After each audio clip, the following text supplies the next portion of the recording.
All right, so let's kick things off with Dave Chappelle. What's in the name, right?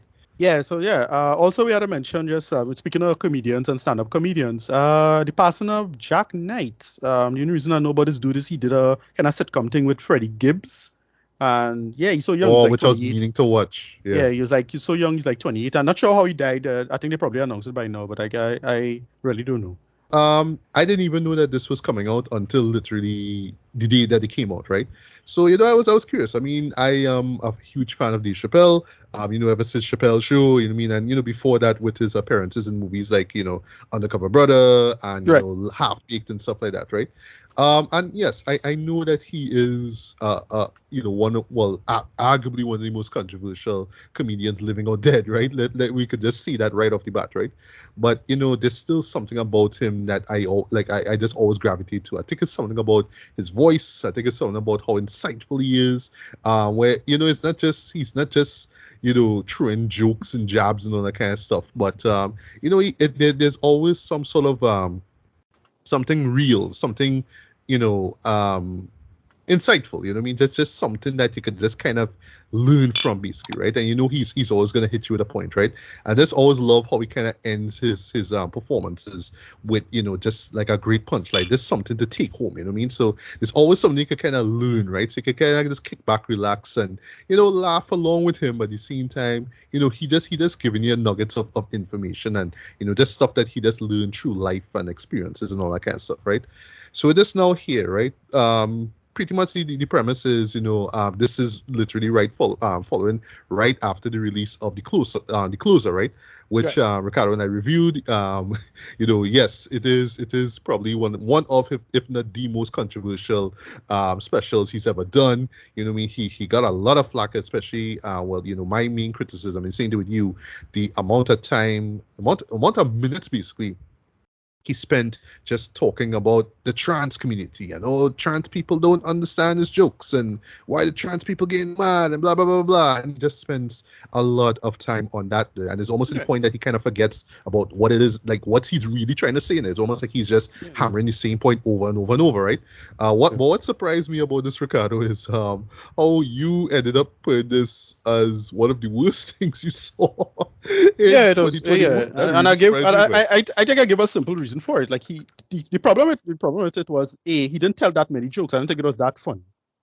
He told one okay joke, and that was about it. And it was a pretty offensive joke, but at least he told the joke. And I thought it was a decent enough joke for what it is. And then the simple problem is that he just keep going on this 3 hour soap saying that I don't think he was saying anything interesting or insightful. I don't know what he was trying to say, to be honest. Um, with this, he tries to clear himself up, but yeah, we will talk about Yeah, we will. So, in a nutshell, what happens is that, Duke Ellington School of the Arts, right? So, this it. Right. was a former alma mater of his, right?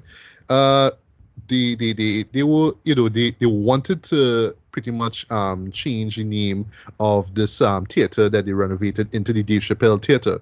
But Right. because of the controversy of the closer, they were just like, well, I guess the board or the staff, not the staff, I guess the board of the No, school itself, were well, just like, it really the well, students actually. I don't think it was ever really up for a thing. From what I understand, it was really the okay, students okay. had a big, that was where the blowback came in.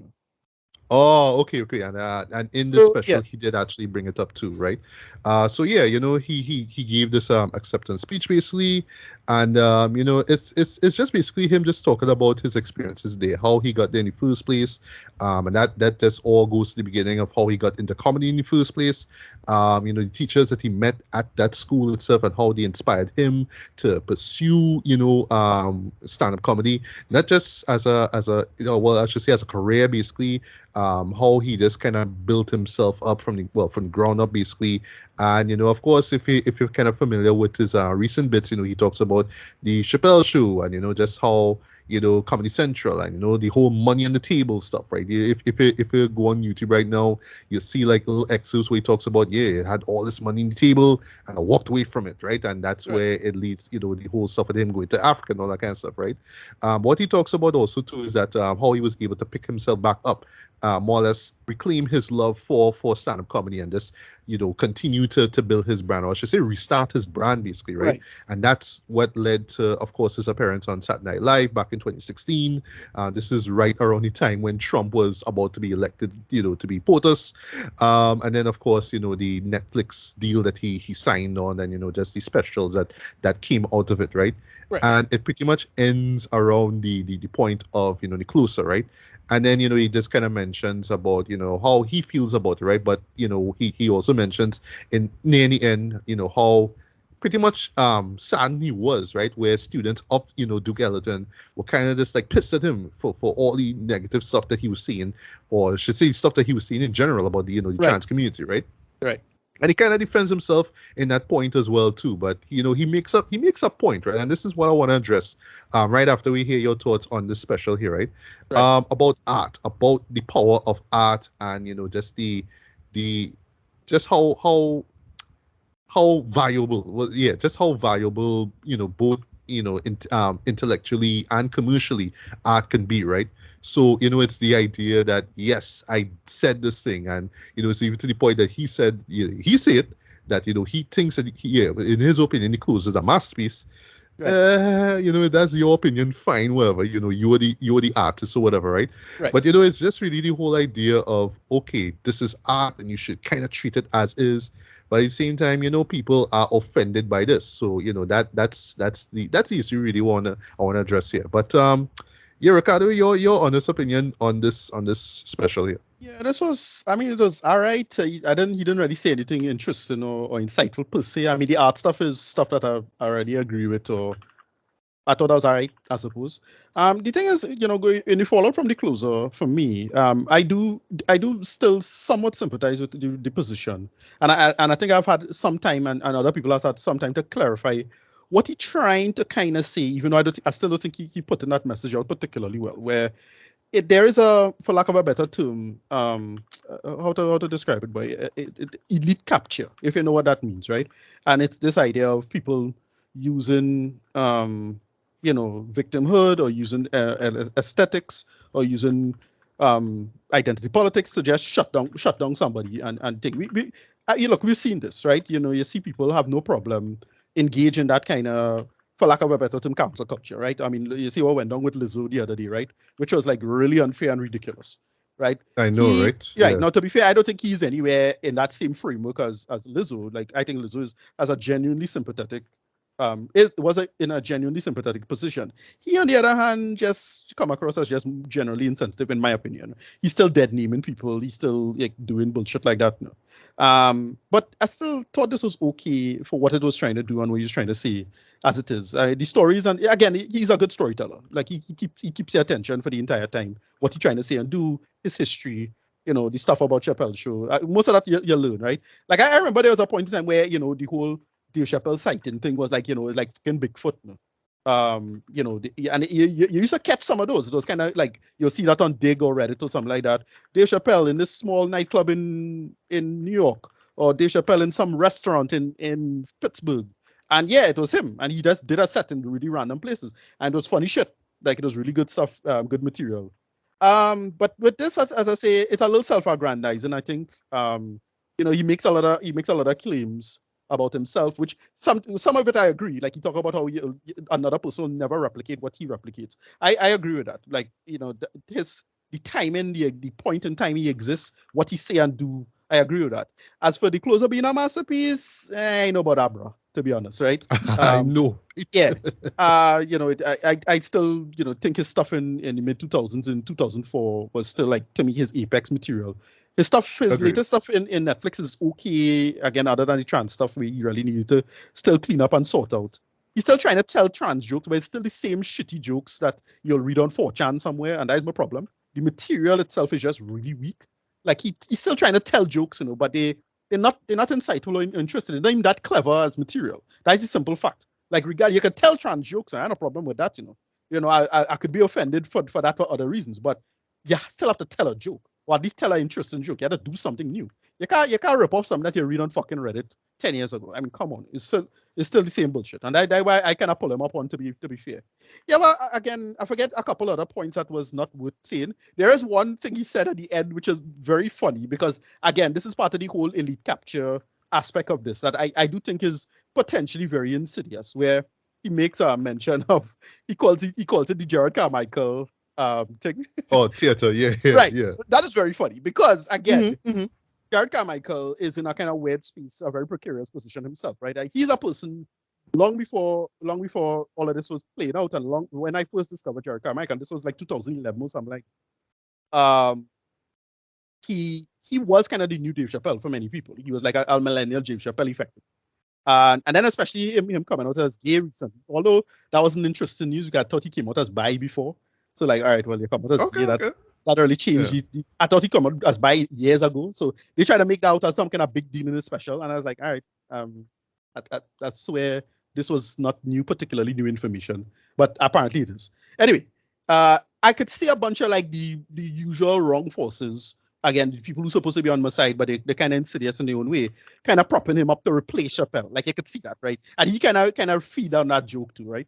In a sense.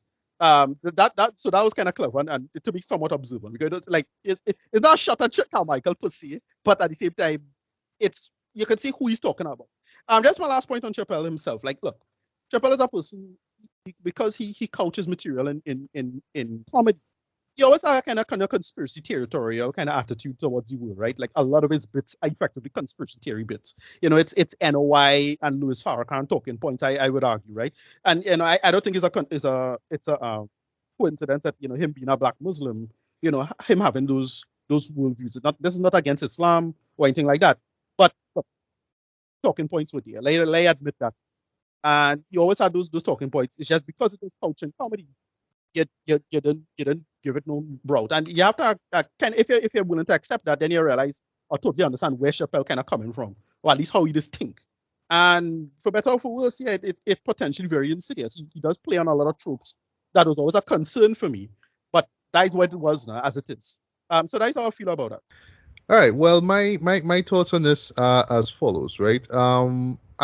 It is what it is, right? It's not really special.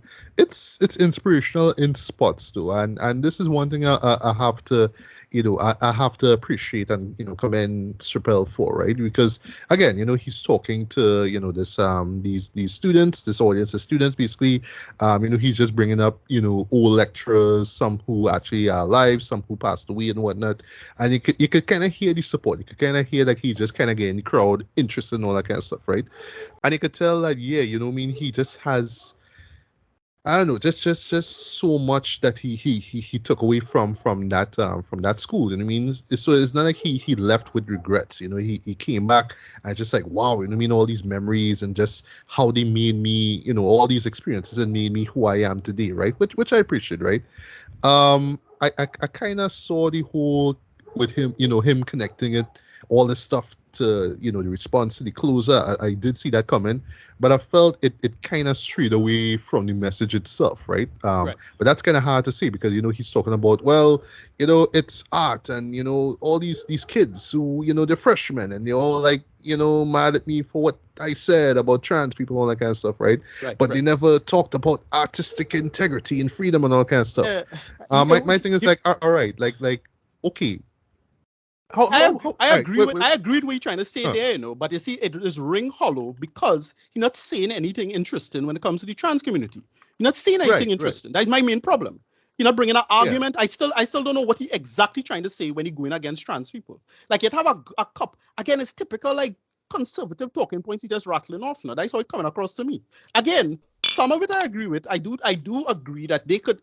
I'm not speaking with the trans community. I'm just some fucking guy on the internet. You don't have to listen to me. But I do think they don't really put their message out particularly well either because it is still very counterintuitive and unclear. I understand that. He is trying to tap into that. But the problem is that it's just coming across like asshole bullying and it's a dumb talking point. You're not saying anything. Right? That's my problem. Again, look, time to cancel Ricardo Medina, 10,000 times again, right? I not no big super trans ally or anything like that. But to me, it have like a straightforward way to understand this, and he's not even close to that, right? Mm-hmm. I'm the kind of guy that still finds some rape jokes funny, for example, right? Cancel Ricardo Medina, right? I know no big progressive person, but bro, you had to bring something to the discussion. And he's not even, to me, he's not even close to doing that, to be fair. I still don't know what the hell he's trying to say about trans people in particular.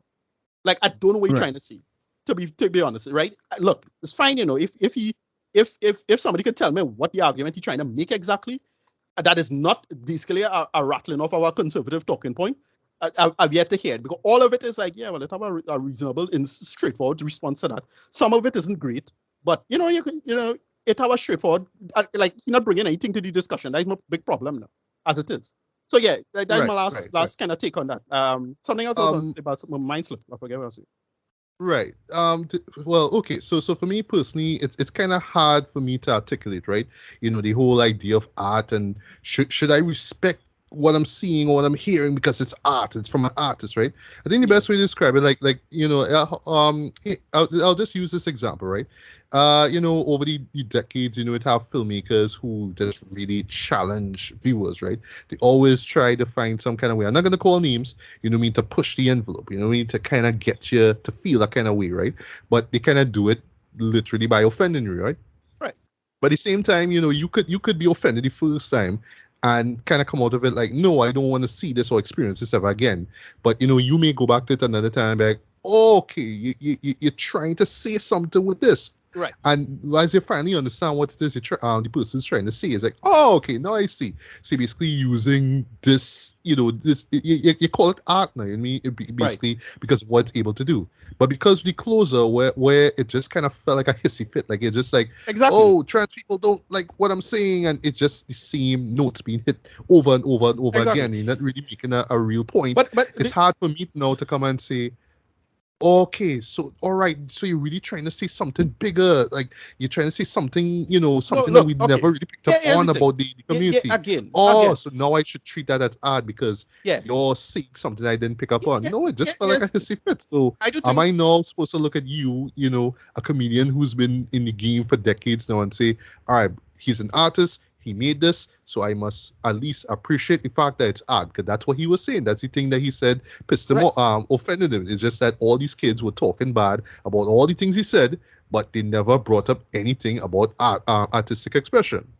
Right. No, listen, again, all of that sounds fine on paper. That's perfectly fine. We agree with that on paper. The problem is that, we've been hearing this nonsense for the past 5-something years, especially during the Trump something, about free speech and free speech this and free speech that. And it's like, yeah, great, but you're not really saying anything. And the reason why we're not listening to you is because you already had a chance to make this argument. And this is like the very much more conservative voices. Like, let us be clear. There are a lot of weird assholes who jump in on Chappelle's side and they would totally disagree with him on race, for example. Because, you know, none of them was there when he had something to say about George Floyd, right?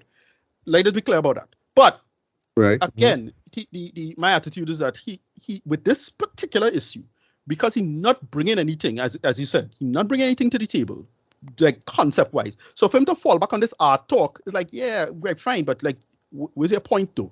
Like, you had to make a point, and he still hasn't made, in my opinion, somebody could correct me, I still haven't heard a point, like at least a point that is not some bullshit that we hear 10 goddamn years ago on Reddit, right? That's all I'm saying, right?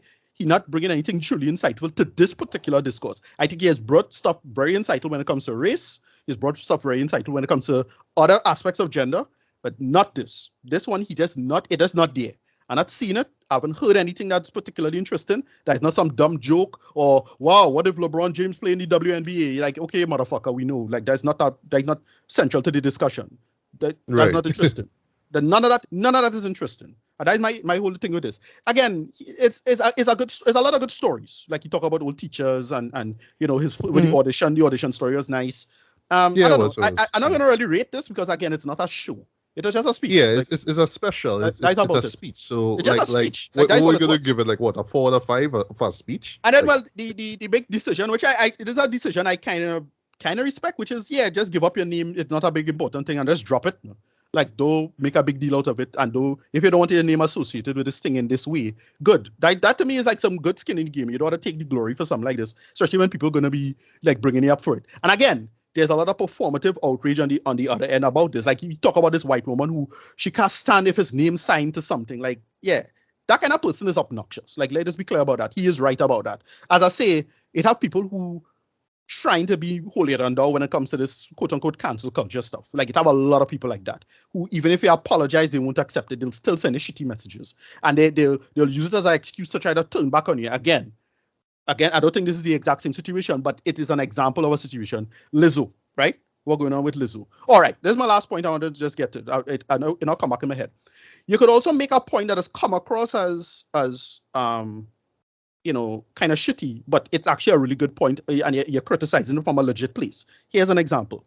Somebody was always taken flack for being quote-unquote anti-feminist, but when you actually think about it, he actually making a good point about white feminism. This is Bill Burr, right? And when I hear Bill Burr, like, a lot of people just knock Bill Burr. Oh, this was terrible, and oh, he making a sort of conservative backwardness, and oh, he's one of these typical comedians on Netflix who just trying to, cancel culture, trying to ride the cancel culture wave. That bullshit, right?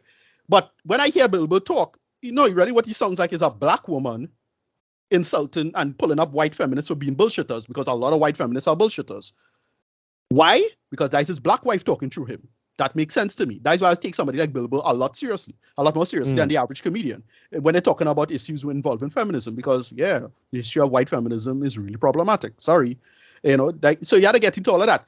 And he's still miring in that halfway point. Like, look, I still kind of on his side with respect to that, because yes, there's a very real problem with elite capture, right? You can make a talking point and you can make a talking point that's perfectly valid, and somebody could easily poison it, right? Here's another one.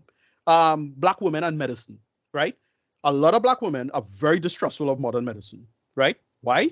Because you always had a medical apartheid narrative. This is not being anti-science or anti-medical, right? So when Letitia Wright had a whole problem with vaccines, there was a learning potential there. That was a learning moment. And you could have linked to people who made very good arguments about medical apartheid and the relationship between doctors and black women in the history of the United States. I mean, gynecology. Just look at the history of that alone, right? So, but why Letitia Wright kind of fall on my bad side is because she doubled down on it. Like, you make the mistake once. If it's somebody educate you and they still continue with the bullshit, then, well, I can't help you, right? And the same problem I have with Chappelle in that sense now. You start okay, the first, you get one chance. I have no problem. You come from a position of ignorance. But then you have a chance to make it, to improve yourself. And he not really, like, from a talking point standpoint, he's still, like, not really bringing anything new to the table. Right? And then he's doing all these little sniping things that kind of annoying me. Again, even though, like, I thought the bit was kind of funny with the Jared Carmichael, it was kind of a small snipe to Jared Carmichael, right? It's a little shitty, right? I admit that. Or like when he went after Hannah Gatsby for no good reason. Like, what Hannah Gatsby had to do with this? He trying to, like, make out Hannah Gatsby as unfunny. No, Hannah Gatsby is very funny. It's just Nanette is not meant to be funny. Stuff like that. I don't know. He just lose me with this kind of stuff. And look, it's a generational thing. That's how I feel about it. My last point. We waste so much time on this. Right. Yeah. So in closing, again, does it really make any sense to read this? Because I mean, it's acceptance speech, right? If you want to call it that. That's what it is, right? I don't think it's really there to like spark controversy, but the reason why we're really bringing this up is because how it kind of follows right after the closer and how he mentions it in the end, right? So like I still have issues with how he brought it up. Like I knew eventually he was going to bring it up in this speech of his, right? But it's just the idea of framing it as I'm an artist. This is art. You have to respect it because it's art, even though it will offend 75% of people who actually watch it or listen to it. I mean, it's kind of hard, but again, I kind of knew he was going to go that route, right? That kind of makes this special a little hard to really appreciate it, because at first I really loved the I appreciate the whole motivational and inspirational side of it, right? But in a simple term, it just had to be about him. Not so much about the success he's had, but just I did this, and despite what you say about it, is one of the most watched shows in Netflix history. I think it's a masterpiece, and it kind of takes away from the point of what this speech is about. Even though, to be fair, it is ultimately about artistic expression. If that's the whole point, and that's what leads to the end, okay, I get that. But I just think that near the end with And the look, whole mention stuff is kind of problematic to me. And yeah, that's and all I have to say. So, yeah, Ricardo, you that's could close up. yeah, that's two last points. Like, look, I then to say, look, if you my attitude about stuff like this is that you have to have skin in the game. Like, you have to really put yourself out there. Dave Chappelle has put himself out there. I respect people who, even people who are very controversial in their position. And look, I probably have a bias towards black people in this situation, admittedly. But like, when you put yourself out there to take heat, you're going to take a lot of racial heat one way or the other, and it's going to come from white liberals. Like, what's going on with Eric July, if you know who that is, right? What's going on with him right now? Look, I don't agree with the man politics at all, but yeah, I respect the hell out of him for what he's doing, because he put himself out there and he get successful. Eric July is a comic book artist, by the way. You had to look him up. Stuff like that, right? Well, if you don't mind my asking, what's his material? What did he do? Look up something called the Ripperverse. But basically, he put out a comic. The comic, it supposedly quote unquote non-woke, but it sell a bunch of copies on the internet. He kind of controversial because like a lot of white liberals calling him the N-word, and they have no problem jumping on their bandwagon. Again, there's an insidiousness to the white liberalism of this whole thing, and let's be clear about that. Like, that's why at least I still sympathizing with Chappelle on some of this one, right? Yeah, and that's the last point about it. And look, I'm not holding it down. As I said before, I will still laugh at a rape joke. Like, if it's good enough and it's well done, I'll probably laugh at it, more than likely. Like, I think Prankem John is funny to me. Prankem John is a rape joke, but I think it's funny. Like, so again, cancel me for all you want, but I saw a feel about it. So I'm not like trying to be like, oh, Dave Chappelle who tried to hold it down and you're still fucking up and misgendering people and these kind of things. But I think you should at least try to be cognizant. And I'm not perfect. I still misgender some people sometimes. Like we call him, I say him, I make a mistake just now. We call Flash now, right? Flash is non-binary apparently. Ezra Miller, right? I almost never use them when I'm thinking of Ezra Miller. I almost always use him. I shouldn't do that. I should try to be cognizant of that. Am I falling into the censorship campaign? Probably not. The person want to have preferred pronouns. You make the conceit. It's just a local, it's just a situation of earnestness for that. No, that's it. Simple like that. It ain't hard. Like, I'll try to be careful about it. But in his case, he's still trying to like lean on that bullshit. No, I don't know. He's losing me with that. You could have a proper sit down with this discussion and say who going to cancel who, but like, to me that direction is the vortex of people like Jordan Peterson and that black hole that they really don't want to go down. That's how I feel about this whole thing. Anyway, that's my last point. We waste way too much time. So for better or for worse, at least we got a special from him this year. So maybe we might get one by year's end, and maybe that might spark a lot of controversy, or maybe not. I guess we'll see. Right.